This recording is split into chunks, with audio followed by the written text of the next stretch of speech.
Hello.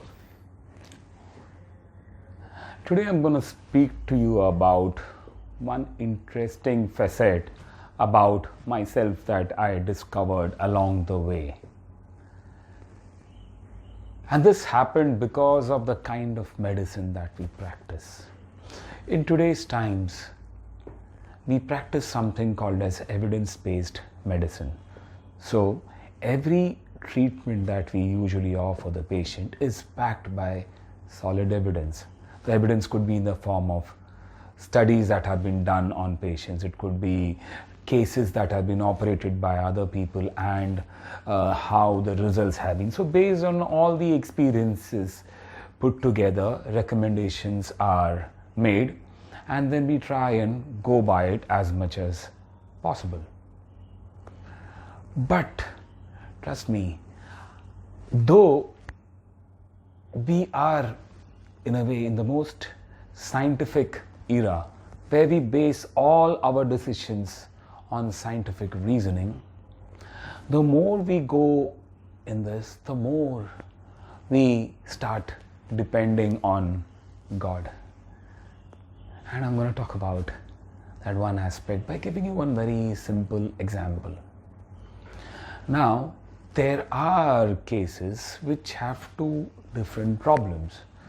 I'll give you one simple example which we normally encounter as neurosurgeons. As neurosurgeons, one of the more common surgical problems that we encounter is called as a chronic subdural hematoma. In this, what happens is there is a gradual build-up of blood inside the skull, and that's gradually compressing the brain.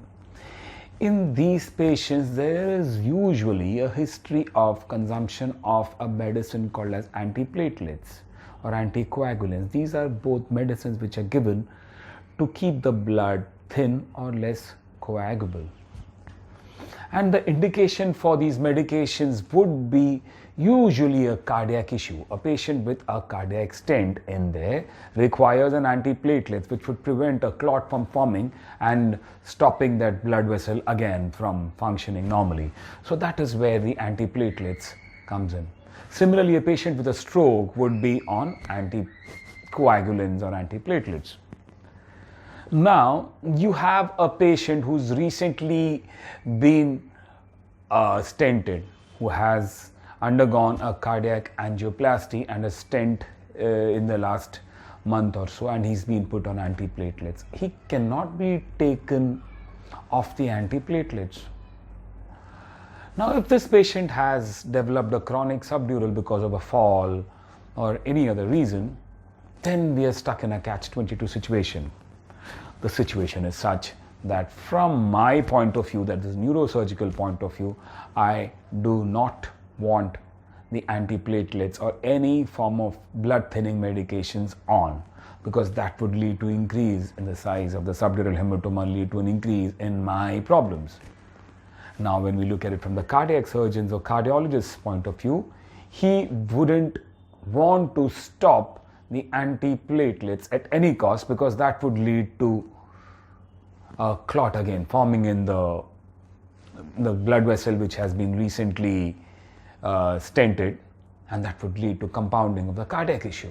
So now, both these very important organs of the body, the brain and the heart, demand equally important but diametrically opposite requirement of a particular medicine. In one case, we don't want it going on. In the other case, we want it going on. So that is a situation where we have to take a judgment call.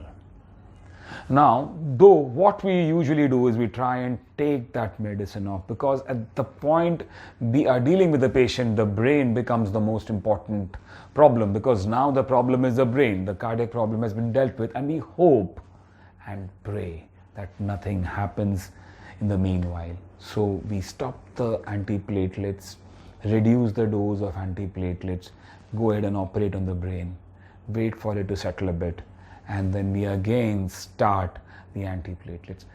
Again, when we restart the antiplatelets, they come back to me and ask me whether antiplatelets can be started. Again, I have to actually say, from my point of view, it shouldn't be started.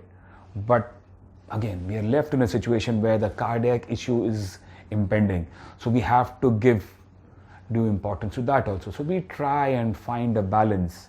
And honestly speaking, there is no such thing as balance when you're dealing with two very vital organs of the body requiring two opposite kind of treatment. But still, we try and do that balancing act. And who helps us in that balancing act? Trust me, it's nobody else but God. So that's where we actually start praying.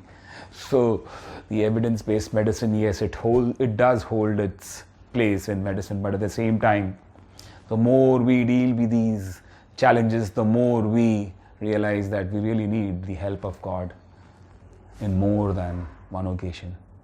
Thank you so much.